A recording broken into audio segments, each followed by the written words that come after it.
This is the Horse Radio Network. This is episode 561 of Horse Tip Daily. A different horse tip, a different equine topic, a different equestrian expert every day. Horse Tip Daily brings the world of equine knowledge to you one day at a time. Today's tip is brought to you by FeedXL.com.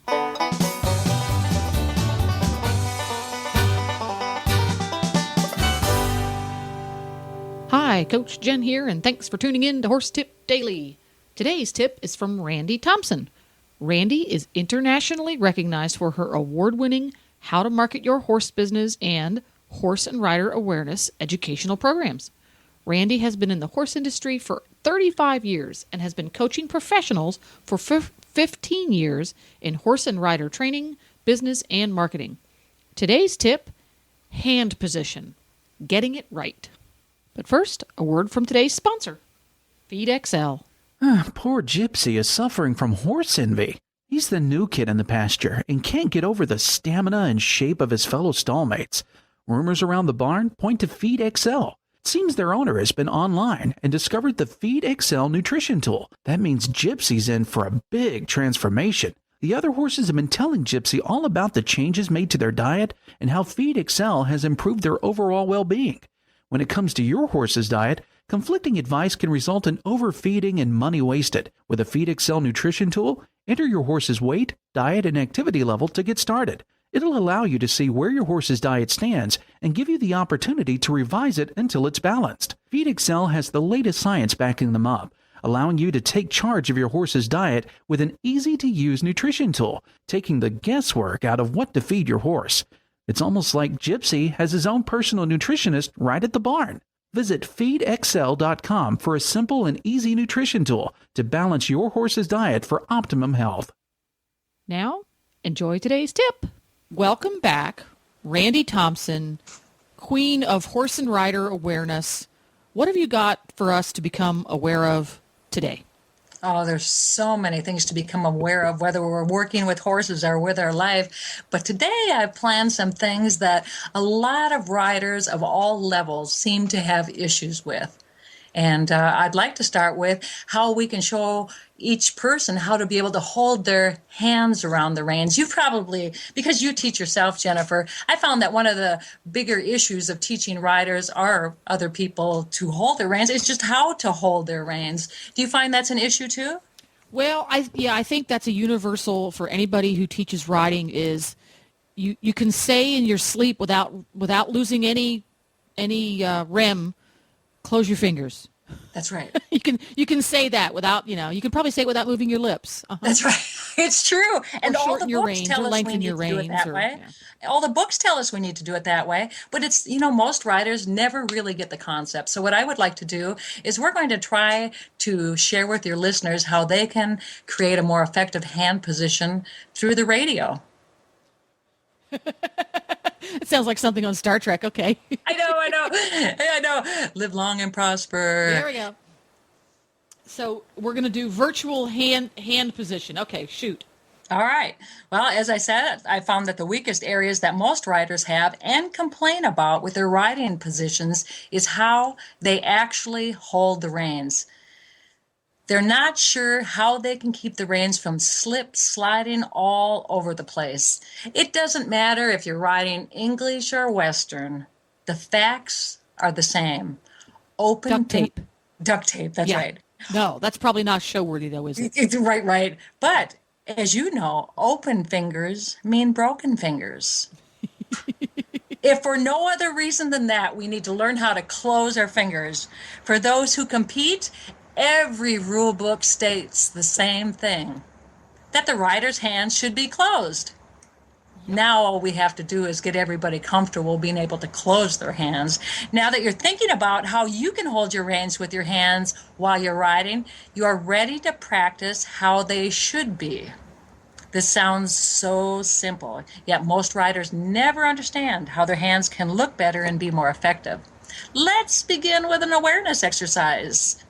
Most of the people listening probably have a coffee cup. Do you have one there, Jennifer? I have a Dr. Pepper cup. I'm ready. All right. You've got your Dr. Pepper. Well, that's not quite the same as a cup. And the reason we want to use a cup is it has a handle. Well, I have a cup. Oh, good, It's just good. Dr. Pepper in it. Oh, perfect. All right. Well, imagine if you fill that cup with hot coffee instead of Dr. Pepper. Then pick it up. You will probably wrap your fingers around the handle so it doesn't spill on you. You feel that? Got it. Yep. You'll also notice that your entire finger will wrap around the handle. Yep. See how easy that was? And I have my very, very favorite Walt Disney World mug. Oh, And the handle is just perfect because all 3 fingers fit through the handle. I love it. Well, and what do we mean by wrapping our fingers around, the reins or around the candle? If you look at your fingers as they're, take them off the cup for a minute. If you look at your fingers, you'll notice there are basically 2 knuckles on the top, and then the one that's near the back of the top of your hand. Got it. So there's 3 knuckles there, right? Okay, now I try. checked, yep. Yeah, I know. Try this. Pick up your coffee cup only using the tip of your finger and the first knuckle. Well, that doesn't work. I'll spill my Dr. Pepper. That's right. As you can see, it's impossible. Yet this is how some riders use their hands on the reins. Ah. Yep. If you are doing this, once again, you need to keep reminding yourself, open fingers, broken fingers. This is the best way for you to break your fingers. All right? You know Yep. what I could try? I've experienced this, so I know it's really effective. For students who chronically have trouble getting their fingers to close, have them ride the horse that has a stopping issue. The one that canters to the base of the fence and stops in his tracks with his head stuck up in the air like a giraffe, and you will break your fingers. That's right. And then you remember to close them. That's right. That's right. And we have so many scenes that we've seen that are dangerous with open fingers. It's pretty common out there. Well, let's go on to another awareness exercise. Now we're going to pick up that coffee cup handle, yours is Dr. Pepper, with the first and second knuckles. That's halfway down your finger. Well, that sort of works, but it's all wobbly and loose, and I'm liable to spill Dr. Pepper down the front of my shirt. That's right. That's right. And you can see that that doesn't work either.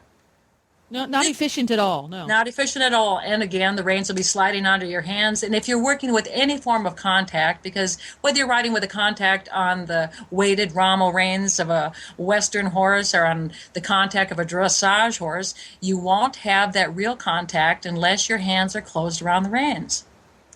That's a good analogy there, because when you pick it up, it's secure. You're not going to drop the cup, but it's all wobbly. That's you can't right. control the cup. That's right. Kind of has a Now mind of pick its the own. coffee cup up and put the handle close to the base of your hand where your finger meets your hand. Yeah.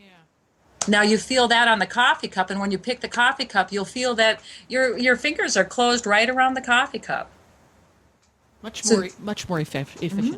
And that gives people, some of the feelings of that. Now, as you close your fingers around the cup handle, you'll also feel that the tips of your fingers seem to curve into your palm. But yeah, if you have long fingernails, you kind of end up poking yourself. Yeah. Well, I don't have those. Do you have long fingernails? No, I said if. Oh, I was like, how do you do that? Anyway, back to the subject. Can you feel when you hold your cup at the base of your hand that it's much more secure now? Yes. And this is much closer to the correct hand position that will make everybody more effective riders. Do you remember Sally Swift? I do. Oh, yeah. She was one of my mentors. Wonderful person. She was one of the first people to really describe how to hold the hand position. And you'll probably remember this one. She suggests imagining, because we're going away from the coffee cup a little bit now, she suggests imagining that you're holding a little bird in your hand. You want to hold it head up, of course, because birds don't like to be held upside down. So let's put the bird head up, and you want to hold it so that it does not get away with your hands by closing your fingers around it. Mm-hmm. And yet you don't want to squeeze it too tight, which could hurt the bird. Mm-hmm. So you have to have your fingers wrapped in a way that holds the bird without it letting go. I tweaked that a little bit. Yes. And for the very few youngsters that I had mostly adults, I would tell them you want to hold, and I used a toad or a frog for them because they thought that was cute and made them giggle. Most of them had held a toad or a frog at some point. And I told them, if you squeeze it too hard, it's going to poop all over you. It does. That's right. I didn't want to say that on the radio, but that's exactly right. You just say it like you mean it around here. That's right. If you squeeze it too hard, it's gonna poop on you. When you got to that 13 to 16 age group, if you squeeze it too hard, you're gonna squish it and get chicken guts all over you. That made an impression. It does. It does. Of course, I just got tired of telling them to close their hands. I know. It's an ongoing thing. Like you've noticed, it's one of the hardest things for people to really grasp, because the reality is your reins don't work unless they're coming through your elbow. Right. And that doesn't happen unless the fingers are closed. But we're getting a little deep right now, so we won't go that deep for everybody. Now what we're going to do is we're going to use the analogy, take your hand like you're holding the bird. And you've got the hand, around the bird where you're holding it so you don't squeeze the poop out of it. And then you take your thumb and you put it on top of the bird's head so the bird doesn't fly over the top.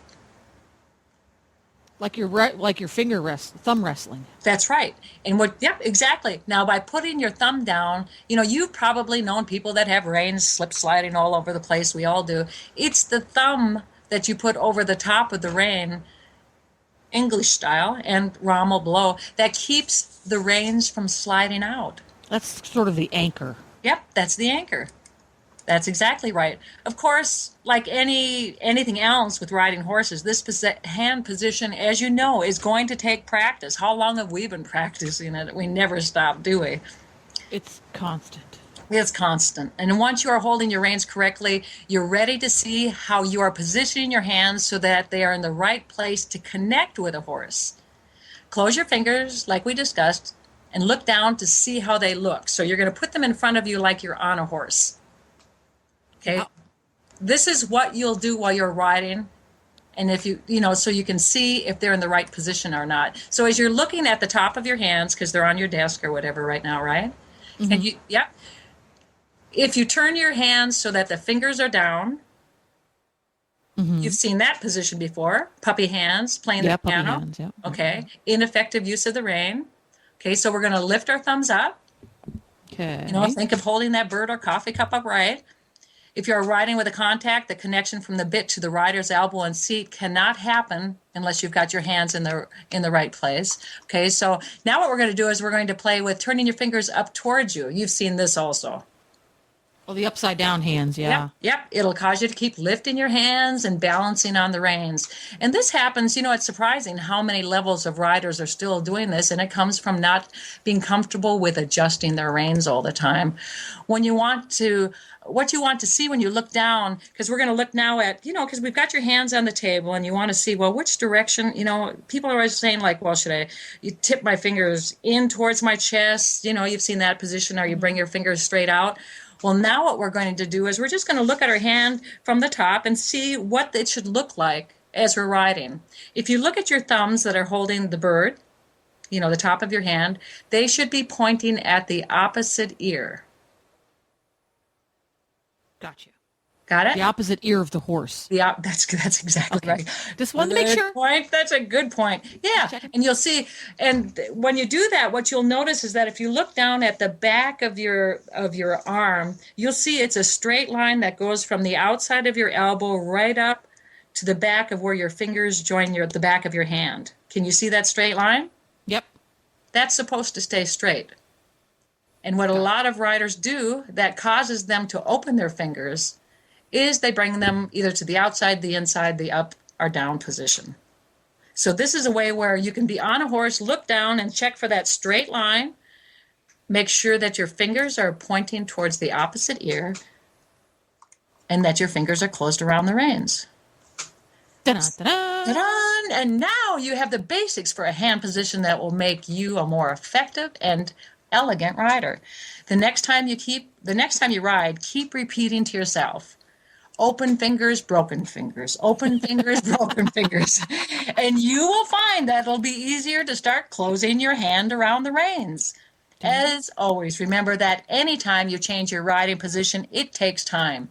Be patient with your progress and practice until you can keep your fingers closed around the reins. There we go. And I looked it up on a palm reading diagram, and you need to have your reins somewhere in the area of the girdle of Venus Below the girdle of Venus and above the line of the heart, by the way. Oh, that's good news. Well, you were talking about the different parts of your palm. It's true. It's true. How do you It's describe true. the parts of a palm? It's true. How do you start? And most people, they don't understand the palmistry thing. I do because I've also looked into it myself. But that's why a cup works better for them. Yeah, but there we go. So the line of heart has to be above there. Okay, cool. Yeah. Well, that's a very handy little group of tips. Thank you. You're welcome. And we'll see you next time, eh? All I'm going to right. go drink my Dr. Pepper. Dr. Pepper, it was a pleasure talking to you, Jennifer. See ya. Bye. To listen to all of Randi's tips, just go to horsetipdaily.com and go to the experts drop-down menu on the left. You can also go to Randi's website, horseandriderawareness.com. Don't forget to support our sponsors here on Horse Tip Daily because they make these podcasts possible.